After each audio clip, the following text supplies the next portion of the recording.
ఉంచి మనందరం కూడా సంఘముగా ఆయన మందిరంలో కూడుకోవడానికి ఆయన మనకిచ్చిన ఈ గొప్ప ధన్యత అందులో పెట్టి దేవునికి ఎంతైనా మనం కృతజ్ఞత కలిగి ఉండాలి. ఎప్పుడు కూడా ఆదివారం ఆరాధన అనేది కాదు. ఆరాధన అనేది దేవునికి ఆయన యొక్క శిష్యులుగా జీవించాలనుకునే వారికి ఎవరైతే ఆయన ఆసక్తి కలిగి ఉంటారో వారికి అది వ్యక్తిగత జీవితం. ఆరాధన అనేది ఒక పాట పాడటమో, ఒక వాక్యం చెప్పడమో, వాక్యం చదువుతామో, కానుకలు వేయడమో కాదు. ఆరాధన అనేది దేవునికి మనకు మనగా అర్పించుకోవడమే ఆరాధన. దేవుణ్ణి ఆరాధించేవారు ఆత్మతో సత్యంతో ఆరాధించాలి. అందును పెట్టి మనం తెచ్చే అర్పణ ఎలాగున్నదో గ్రహింపు కలిగి ఉండాలి. దేవుడు ఎప్పుడు కూడా ఒక అద్భుతాన్ని చేస్తే అపవాది దాన్ని పాడు చేయడానికి ప్రయత్నిస్తూ ఉంటారు. అలాగే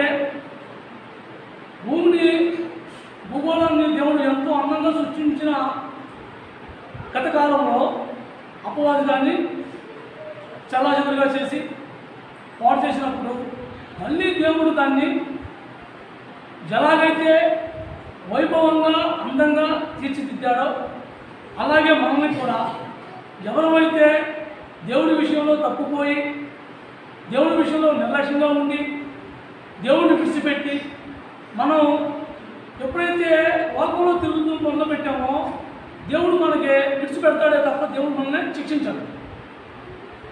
ఎందుకంటే ఆయన ఎంతైనా దయామయుడు, ప్రేమగల దేవుడు, మనందరినీ కూడా ఆయన ప్రేమించేవాడు కాబట్టి ఆయన ఎప్పుడు కూడా మానవుణ్ణి శిక్షించడు. ఎప్పుడైతే మనకు మనంగా తెలుసుకుని అయ్యో ప్రభా అనుకోని స్థితిలో లేక నాకు తెలుసో తెలియకో లేకపోతే తెలుసుండే నేను పాపం చేశాను అని మనంగా ఆ దేవుని ముందు ఎప్పుడైతే ఒప్పుకుని ఆయన పాదాల పడి మనం బోరున విలాపిస్తామో అప్పుడు ఆ పరలోకపు తండ్రి ఎంతగానో మనం ఆలోచిస్తారు. ఆ ఈ భూమిని ఎలాగైతే పాడైపోయిన దాన్ని మళ్ళీ ఆయన కట్టాడో అలాగే మన జీవితాన్ని కూడా ఆయన యథారీతిగా మన జీవితాన్ని బాగు చేసి మళ్ళీ మనల్ని ఆయన శిష్యులుగా ఆయన మార్గంలో నడపడానికి ఆయన అంగీకరిస్తారు. కాబట్టి అందుని పెట్టి దేవునికి మనం ఆరాధన అర్పణ తీసుకురావాలి. అర్పణ అనేది మనం తెచ్చి ఇచ్చేది కాదు. మనం సమస్తం ఆయన మనకిచ్చినవే, మనకంటూ ఏమీ లేదు. తెలిసి తెలియక చాలామంది ఏమనుకుంటూ ఉంటారంటే నేను ఎంతో కష్టపడ్డాను కాబట్టి ఇది సంపాదించాను, నేను తెలుగుగలను కాబట్టి ఇది సంపాదించాను, ఇలా బతుకున్నాను, ఇలా చేస్తున్నాను అని మనం అతిశయపడుతున్నాం. మనకి జ్ఞానం ఇచ్చిన ఆరోగ్యాన్ని ఇచ్చిన ఆ దేవుడి వల్ల తప్ప మన దగ్గర ఉండేది ఏమీ లేదు. సమస్తం ఆయన ఇచ్చినవే. కాబట్టి దేవునికి మనం తెచ్చేది ఏదైనా సరే శ్రేష్టమైనది కావాలి. మనం ఇచ్చే అర్పణ దేవునికి శ్రేష్టమైనది కావాలి. అంతేగాని ఏదో నామకార్థంగా నేను మందిరానికి వెళ్తున్నాను, నేను మందిరానికి వెళ్ళి ప్రార్థన చేస్తుంటే చాలు, నేను కానుకెళ్తే చాలు అనుకునేది కాదు ఆరాధన అనేది. ఆరాధన అనేది ఒక భార్యాభర్తల జీవితంలో వాళ్ళిద్దరూ ఎలా అన్యోన్యంగా ఉంటారో అలాగే క్రైస్తవుడు ఆ యొక్క పరలోక తండ్రితో అలాంటి అన్యోన్యం కలిగి ఉండాలి. అది ఆయన కోరుకునేది.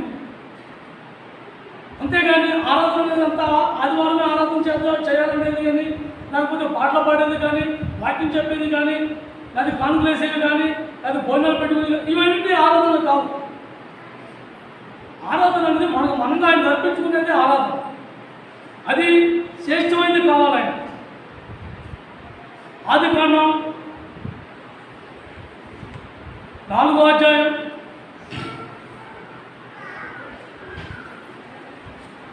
పేజీ నెంబర్ 3, ఆదికాండం 4వ అధ్యాయం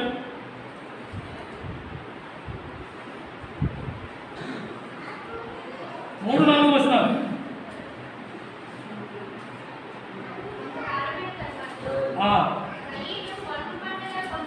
ఆ, ఆ, ఆ.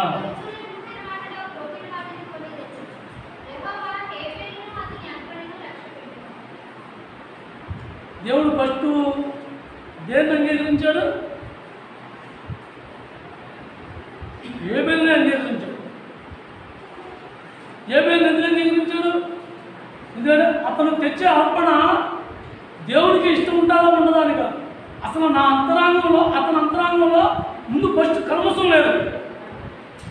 అతని అంతరంగంలో ఏ దోషం లేదు, ఏ దురాలోచన లేదు. నేను ఇచ్చిన దేవుడికి మంచిది ఇవ్వాలి, దేవుడికి నేను ఇష్టపూర్వకంగా ఇవ్వాలి, దేవుడికి నేను ఇచ్చేది దేవుడు అంగీకరించాలి. ఇలాంటి స్వభావం కలిగి వాళ్ళ ఆ హేబెలు అర్పణ తీసుకొచ్చాడు. ఫస్ట్ హేబెలు అంగీకరించాడే కానీ దేవుడు హేబెలు అర్పణ అంగీకరించాడు. కాబట్టి మన అంతరంగంలో ఏదో ఆలోచనతో ఉండి మందిరానికి వచ్చి నేను ప్రార్థన చేసుకుంటున్నాను, నేను మందిరంలో ఉన్నాను, లేకపోతే నేను మందిరంలో ఏదో కార్యక్రమం చేస్తున్నాను, మందిరంలో పనులు చేస్తున్నాను అనుకుంటే అది మన అర్పణ దేవుడు అంగీకరించాడు. మన అర్పణ ఎప్పుడు కూడా శ్రేష్టమైనది అయి ఉండాలి. మన అర్పణ దేవుడికి ఇష్టంగా ఉండాలి. మన అర్పణ అంటే మనమే, మన క్రియ, మన అంతరంగంలో జరిగే క్రియ, మనలో ఉన్న క్రియ దేవుడికి అంగీకారంగా ఉండాలి. అది ఆరాధన. అంతేగాని కానుకేసినంత మాత్రం ఆరాధన కాదు, బలు అర్పించినంత మాత్రం ఆరాధన కాదు. ఆ కాలంలో ఈ యొక్క పరిశుద్ధాత్మ లేక, ఇంత గ్రహింపు లేక బలు అర్పించేవారు.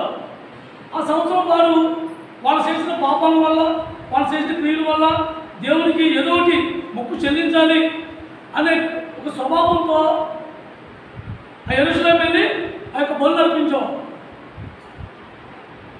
ఇవాళ దేవుడు మనలో అర్పణ కావాలన్నాడు, మన అర్పణ కావాలన్నాడు. ఆయన మన అర్పణ ఎటువంటి శ్రేష్టమైనది కావాలి.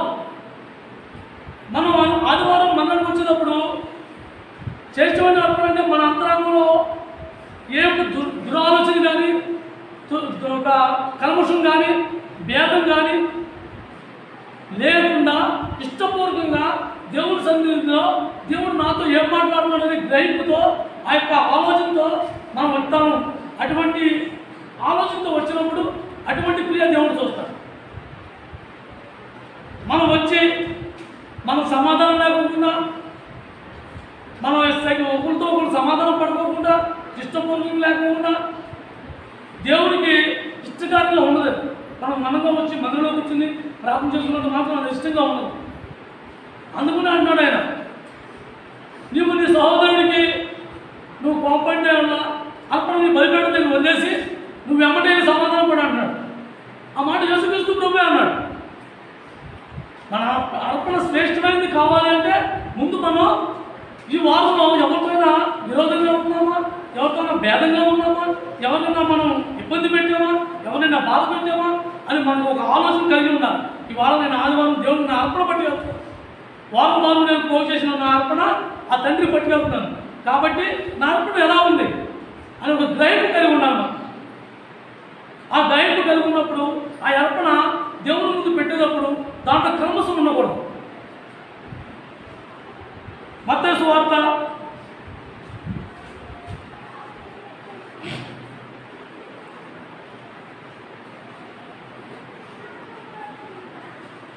6 మత్తయి సువార్త 5వ అధ్యాయం 23-24 వచనాలు.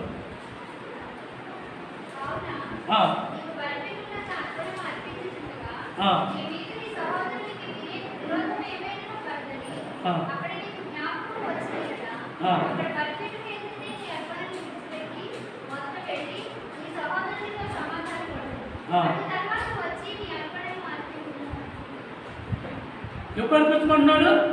ముందు దేవుడు సమాధానం పడమంటున్నాడు.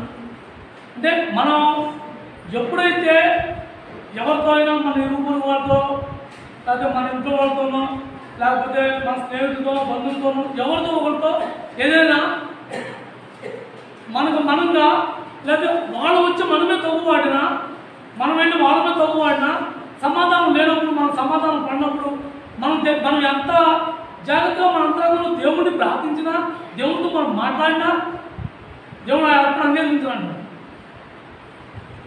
ముందు సమాధానం పడమంటున్నాడు దేవుడు. నువ్వు ఎప్పుడైతే నీ అర్పణ నువ్వు ఆ బలిపీఠం దగ్గర వదిలేస్తావో, వదిలేసి నువ్వు ముందు వెళ్ళి సమాధానం పడి అప్పుడు ఆ అర్పణ అర్పించాను. కాబట్టి మనలో ఎవరైతే అలాంటి అర్పణలో మనం తీసుకొచ్చేలా ఉన్నామో ముందుగా మనం సరి చేసుకోవాలి. ఆ సరి చేసుకునేటప్పుడు మన దేవుడు మన అర్పణ అంగీకరించాలండి. ఎందుకంటే ముందు మనం అంగీకరించాలి. ఆ ఏబేలుని ఎలాగైతే ఏబేలుని అంగీకరించిన తర్వాత ఏబేలు అర్పణ అంగీకరించాడో అలాగే ముందు దేవుడు మనల్ని అంగీకరించాలి. మనల్ని అంగీకరించిన తర్వాత మనం తెచ్చే అర్పణ దేవుడు అంగీకరించాలి. మనం చాలా సందర్భాల్లో చాలాసార్లు అనుకుంటూ ఉంటాం, నాకు దేవుడి కార్యం చేయాలనుకుంటే నేను ఎంత కామ్ చేయాలనుకుంటున్నాను, లేకపోతే దేవుడి మందిరంలో భోజనాలు ఇవ్వాలనుకున్నాను, లేదా దేవుడి మందిరంలోకి ఏదో చేయాలనుకుంటున్నానని మనం అన్నులాగా మొక్కుబడులు కింద మొక్కేసుకుని ఏదో తెచ్చి ఇస్తూ ఉంటాం. కానీ అది కాదు. దాని గురించి ఒక అర్పణ అనేది శ్రేష్టమైనది అయి ఉండాలి. అది శ్రేష్టమైనది నువ్వు తెచ్చినప్పుడు ముందు నువ్వు దేవుడికి అంగీకారంగా ఉండాలి. ఆ రెండు కూడా దేవుడికి ఇష్టమైతేనే కానీ దేవుడు అంగీకరించాడు, ఆ అర్పణ స్వీకరించడు. కాబట్టి మనం ఎట్టి అర్పణ తీసుకుంటున్నామో మనం గ్రహింపు కలిగి ఉండాలి. ఆ గ్రహింపు లేనప్పుడు మనం తెచ్చింది వ్యర్థమైపోతుంది. ఆ గ్రహింపు ఎప్పుడైతే మనలో ఒక వ్యక్తికి మనం సారీ చెప్పాలన్నా, క్షమాపణ చెప్పాలన్నా, సమాధానం పడాలన్నా ముందు మనం తగ్గించుకునే స్వభావం మనకు ఉండాలి. ఆ తగ్గించుకునే స్వభావం మనలో లేనప్పుడు మనం అవతల వ్యక్తితో సమాధానం పడలేం, సఖ్యం పడలేం.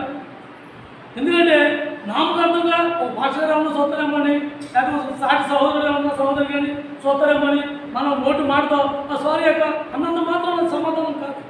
మనలో ఇష్టపూర్వకంగా మనకు మనంగా తగ్గించుకుని తప్పు ఎవరిదైనా సరే, అమ్మ నాకు నేను చేసిన తప్పు నన్ను క్షమించమ్మా అని ఒక్క మాట మనం కనుక్కుని ఉంటాం. అది అర్పణ. అటువంటి సమాధానం పడినప్పుడు మనం తెచ్చి దేవుడు అంగీకరించాం. అటువంటి అర్పణ దేవుడికి కావాలని కోరుకుంటున్నాం. అంతేగాని సమాధానం లేకుండా, దీనత్వం లేకుండా, మన మనసులో మార్పు లేకుండా, మన అంతరాంగంలో ఆ యొక్క దీనత్వం లేనప్పుడు మనం పైకి దీనుడిగా ఉన్నంత మాత్రాన అది నటన అవుతుందే కానీ నిజ జీవితం కాదు, అది అర్పణ కాదు. కాబట్టి యేసుక్రీస్తు ప్రభు మన కోసం తను ఎలాగైతే తగ్గించుకున్నాడో అలాగే ఆయన తెచ్చే అర్పణ కోసం మనగా తగ్గించుకోవాలి. మనలో మార్పు రావాలి. పూర్తిగా దీనత్వం వహించినప్పుడే దేవుడు మన అర్పణ అంగీకరిస్తాడు. ఎఫెసీయులకు రాసిన పత్రిక ఫిలిప్పీయులకు రాసిన పత్రిక 2వ అధ్యాయం పేజీ నెంబర్ 379. ఫిలిప్పీయులకు రాసిన పత్రిక 2వ అధ్యాయం 7-8 వచనాలు.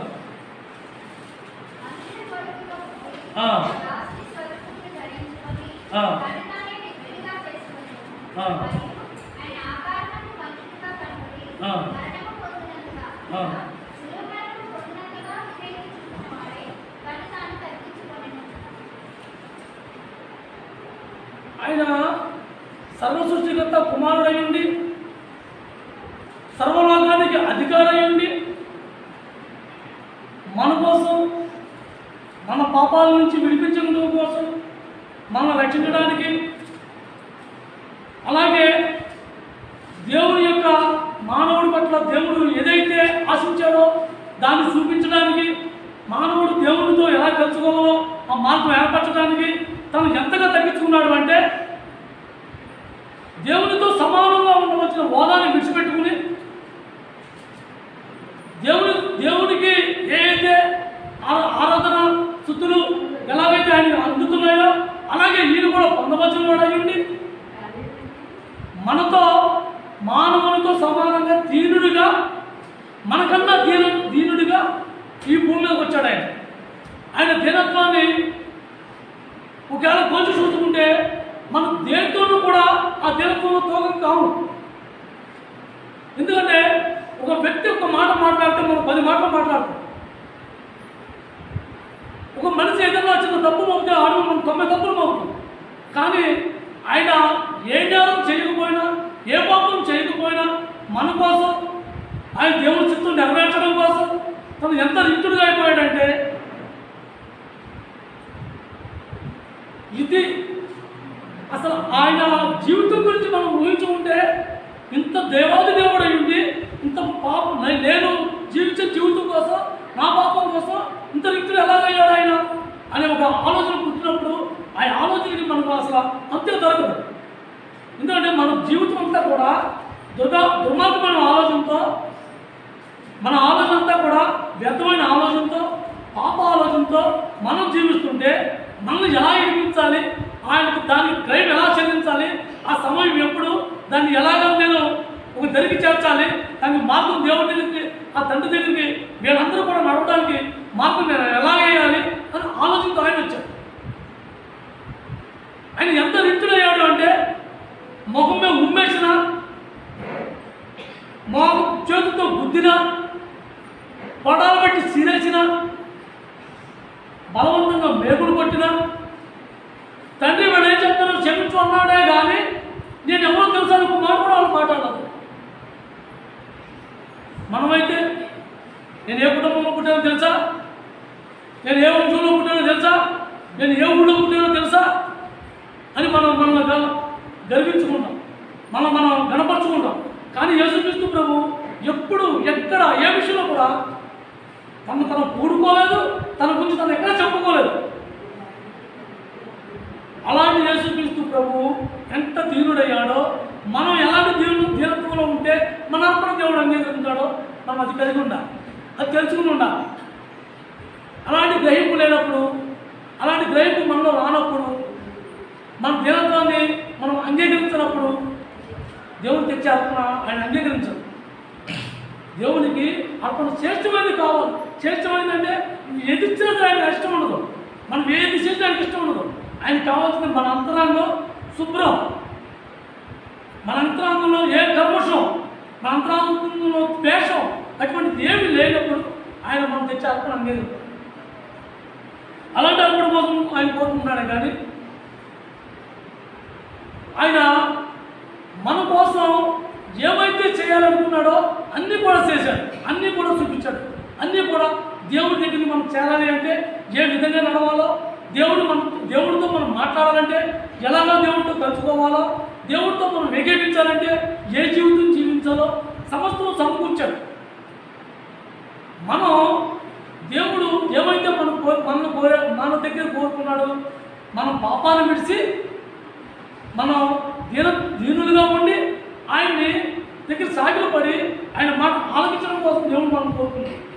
కానీ మనం ఏం చేస్తున్నాం, మనం ఈ లోకంలో ఉండి ఈ లోక ఆశయాన్ని పెట్టి ఈ లోక పదవుల వ్యామోహంలోనూ, డబ్బు వ్యామోహంలోనూ, లేకపోతే ఉన్నత అధికారం కోసము, మన పేరు పరిస్థితుల కోసము, ఘనత కోసము మనం పాపులాడతామే కానీ దేవుని కోసం దీనత్వం గురించి మనం పాపులాడలేకపోతాం. దేవుడు యేసుక్రీస్తు ప్రభు ఒక మాట అన్నాడు, నువ్వు మనుషులకి ఏమి కోరుతున్నావో, మనుషుల దగ్గర నువ్వు ఏం కోరుతున్నావో అది ముందుగానే నువ్వు చేసి ఉండాలని. మనం ఏమనుకుంటున్నాం, ఎంతసేపు నాకు ఒక అధికారం ఉంది కాబట్టి వాళ్ళందరూ నన్ను మెచ్చుకోవాలి, నాకు ఒక ఉన్నతస్థలం ఉంది కాబట్టి వాళ్ళందరూ నన్ను గౌరవించాలి, నేను ఏ తప్పు చేయలేదు కాబట్టి నన్ను ప్రేమించాలి. కానీ దేవుడు ఏమన్నాడు, ముందు నువ్వు ఆళ్ళ విషయంలో నువ్వు అలా జీవించి ఉన్నప్పుడు ఆటోమేటిక్గా దేవుడే నేను ఉన్నత స్థాయిలో పెడతాడు. మనం కోరుకోవసలా, మనం ఒకళ్ళ దగ్గరించి మనం ఆశించాలి. ఎందుకంటే ఆశపడతామే మహాపాపం అన్నాడు. ఎందుకంటే అవతల వ్యక్తి నాకు ఏదో చేస్తాడని మనం ఆశించినప్పుడు అది జరగనప్పుడు మనలో ఒక రకమైన బాధ, ఒక రకమైన వేదన. కాబట్టి అటువంటిప్పుడు మనం ముందు దానికి ఏం చేయబోతున్నామో దాన్ని గ్రహించి ఉండాలి. మత్తయి సువార్త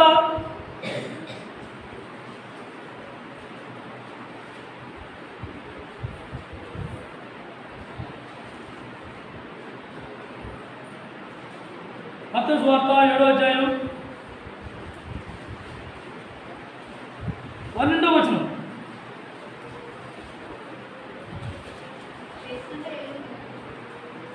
పేజీ నెంబర్ 8, మత్తయి సువార్త 7వ అధ్యాయం 12వ వచనం. ఆ, అలాగనే మీరును వారికి చేయుడి. ఆ. ధర్మశాస్త్రమును ప్రవక్తల ఉపదేశమునై ఉన్నది. మనం చాలా సందర్భాల్లో ఏమనుకున్నాం అంటే వాడు తప్పు చేశాడు కాబట్టి నా ముందు తలంచి ఉండాలి, లేకపోతే ఈ మనిషి తప్పు చేసింది కాబట్టి నాకు భయపడాలి, లేకపోతే నేను ఏడకన్నా అధికారిగా ఏడంటే నేను అధికారిగా ఉన్నాను కాబట్టి ఏడ నాకు షెల్యూటీ కొట్టాలి అని మనలో మనం లేనిపోయిన ఊహలతోనూ కోరికలతోనూ మన ఉన్నతాన్ని పెంచుకోవడానికి, మనం కనపరచుకోవడానికి, మనం గౌరవించుకోవడానికి మనం గర్విస్తూ ఉంటాం. కానీ దేవుడు మన అది కోరుకుంటున్నా. దేవుడు ఏమంటాడు, ముందు నువ్వు చేయాలి, నువ్వు చేస్తే ఆటోమేటిక్గా అది నీకు అదే వస్తుంది. మనమేమో ఉన్నతంగా ఉండాలి, అవతలంలో కించపరచాలి, అవతలంలో బాధపరచాలి, అవతలంలో మనం ప్రేమించకూడదు. కానీ వాళ్ళంతా మనం ప్రేమించాలి, మనం కనపరచాలి, మనమేమో ఎంతో సంతోషపెట్టాలి. ఇది మనం కోరుకుంటాం. దేవుడి యొక్క ఆలోచనకి మానవుల యొక్క కోరికలకి ఎంత వ్యత్యాసం. కాబట్టి మనం ఏమి ఆశిస్తున్నామో అది మహాపాపం. మనం ఆశించగల ఒకటే దేవుని ఆత్మ నాకు లేకపోతే దేవునితో సామస్యం చేయలేను. దేవుని ఆత్మ నాలో లేకపోతే నేను రిక్తిగా అవ్వలేను. దేవుని ఆత్మ నాలో లేకపోతే నన్ను నేను తగ్గించుకోలేను.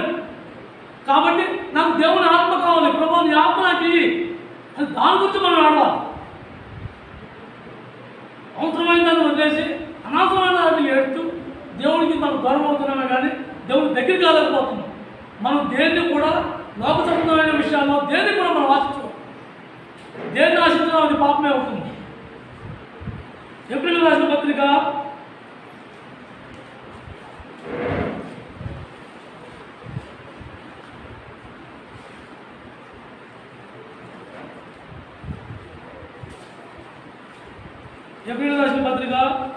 2వ అధ్యాయం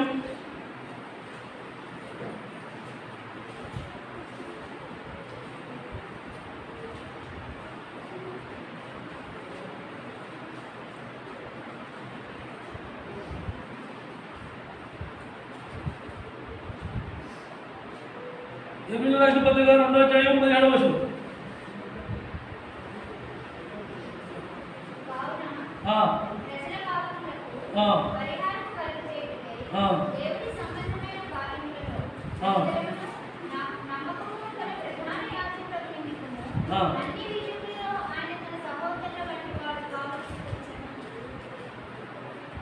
మనకు ధీరత్వం నేర్పడానికి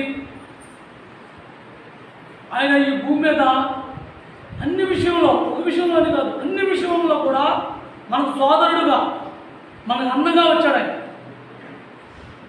యేసుక్రీస్తు ప్రభు దేవుడు అనేది ఎంత సత్యమో మానవుడు అనేది కూడా అంతే సత్యం. ఎందుకంటే ఆయన మనకి నేర్పడానికి ఆయన మనలాగా పుట్టాడు. ఆయన ఒక అధికారంతోనో, ఒక ఉన్నతంతోనో, రాజభవనంలో పుట్ల, మనకన్నా పేద కుటుంబంలో పుట్టాడు. ఆయన పుట్టిన కుటుంబంలో కనీసం పాపపు దేవత బలిగా గొర్రె పిల్లలు కూడా బలవలేని అంత జీవమైన కుటుంబంలో పుట్టాడు ఆయన. కనీసం ఆయన పుట్టినప్పుడు ఆయన పడుకోబెట్టడానికి సరైన స్థలం కూడా లేని సమయంలో పొత్తుగుట్టులో పశువుల తొట్టులో పడుకుని పెట్టాలని కూడా రాసి ఉంది. ఎందుకు అలాంటి తీరత్వం కోరుకున్నాడు? ఎందుకు కోరుకున్నాడంటే ఇవాళ మనం అంటాం ఏమని, ఆయన దేవుడు కాబట్టి, ఆయన రాజాకులో పుట్టాడు కాబట్టి ఆయన చేయగలడు, మనం ఎలా చేయగలదు అంటానికి లేకుండా ఉండటానికి ఆయన మన సోదరుడుగా మన మధ్య పుట్టాడు, మనతో పుట్టాడు, మనలో ఉంటాడు, మనతో జీవించాడు. మనతో జీవించి ఆయన ఎట్టి జీవితం జీవించాడో, అది తీరత్వం జీవించాడో మన కోసం, అలాగే మనం కూడా మన సహోదరుల కోసం అలాంటి జీవితం మనం జీవించాలి. అలాంటి జీవితం మనం జీవించినప్పుడు దేవుడు మనల్ని హర్షిస్తాడు, మన అర్పణ అంగీకరిస్తాడు.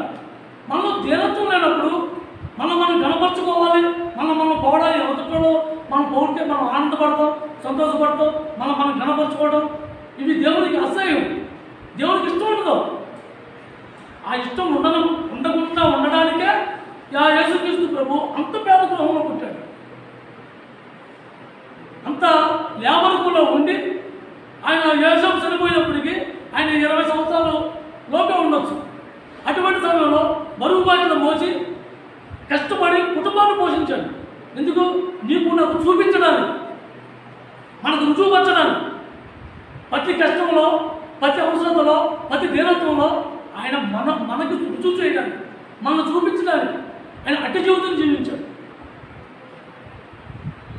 అంతేగాని క్రైస్తవుడు అన్నంత మాత్రం బాధలు రావాలి, క్రైస్తవుడు అన్నంత మాత్రం ఇబ్బందులు ఉండవని, దేవుడు నమ్ముకుంటే నీ కష్టాలు తొలగిపోతాయని, దేవుడు నమ్ముకుంటే నీ వరాలు అవుతాయని, దేవుడు నమ్ముకుంటే నీ వెగాలు కొంటామని, ఇదంతా పచ్చాబద్ధం. నిజమైన క్రైస్తవుడికి శ్రమలు అయిందే, నిందలు పోయిందే వాడు క్రైస్తవుడే కాదు, నిజమైన బోధే కాదు, నిజమైన క్రైస్తవమే కాదు. నిజంగా క్రైస్తవుడు అయినాడు, నిజమైన జీవితం జీవించేవాడు, నిజంగా దేవుడి కోసం జీవించేవాడికి నిందలు తప్పవు, ఖచ్చితంగా నిందలు తప్పవు. అది పౌలే చెప్తున్నాడు అన్నమాట. అలాంటి జీవితం కావాలి. నిన్న మోసిన పర్లేదు, నేను నీ కోసం జీవించా, నేను నీ కోసం జీవితాను, నువ్వు నా కోసం జీవించావు, నేను ఎలా జీవితాలో చూపించావు, నేను అలా జీవించా అని మనం అడగాలి. అలా అడిగినప్పుడు వస్తాయి బాధలు. ఆడి మనిషి ఉండడం, ఈ భూమిలో ఉన్నాం మనం, ఈ భూమి చెప్పించబడింది. మానవుడు చెప్పించబడిన మానవుడికి బదులు దేవుడు భూమిని చెప్పించాడే కానీ మానవుడు ఎప్పుడు చెప్పించాల. కాబట్టి మానవుడిని ఆ రోజు చెప్పించుంటే ఇవాళ మనం ఇలా ఉండేవాళ్ళం, ఇవాళ స్వేచ్ఛ ఉండేవాళ్ళం. దేవుడు మనకు స్వేచ్ఛనిచ్చాడు. ఆ స్వేచ్ఛ దినత్వాన్ని కూడా మనం రుచిపడుతున్నాం, చూపించడానికి ఆయన వచ్చాడు. కాబట్టి మనం స్వేచ్ఛనిచ్చి తీరత్వం నుంచి దేర్చుకుని ఆయన పాదాలకు ఇచ్చారు. అంతేగాని మన ఇష్టానుసారంగా మనం ప్రయత్నం ఉండేది కాదు. ఒక్క పేజీ ఒకటి తీయండి.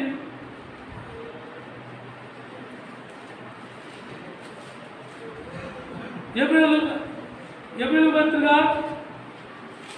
మొదటి అధ్యాయం యువతల పేజీ 9వ వచనం.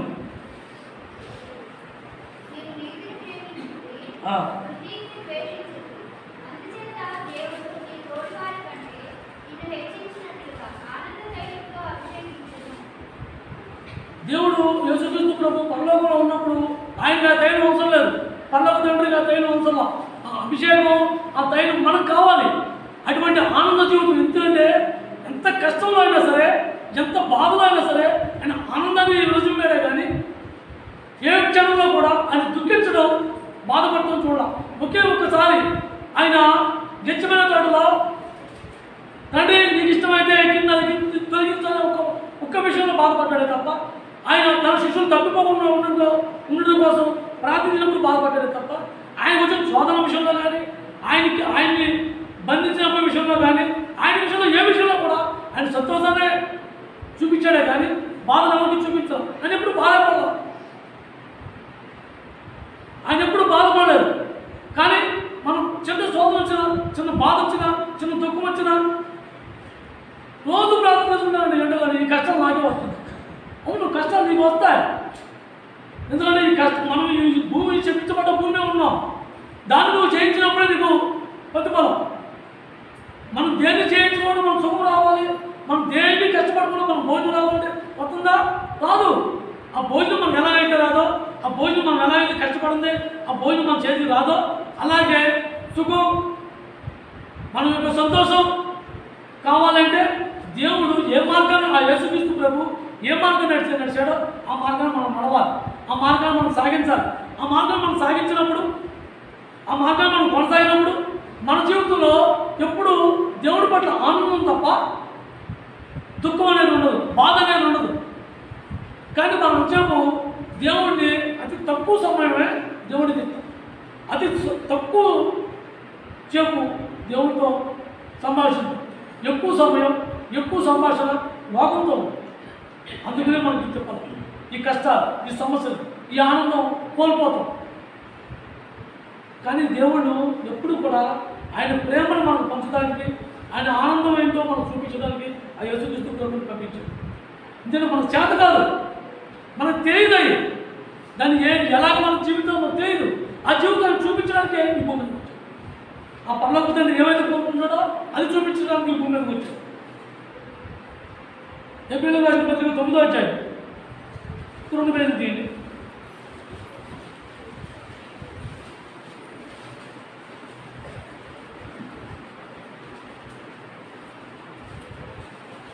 27వ వచనం.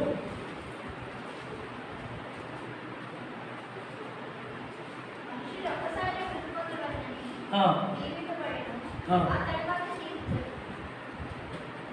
దేవుడు మనిషికి ఒక గొప్ప వరం ఇచ్చాడు. అదేంటో తెలుసా? ఆ వరం మనస్సాక్షి అనేది ఒకటి మనకు మానవుడికి పెట్టాడు.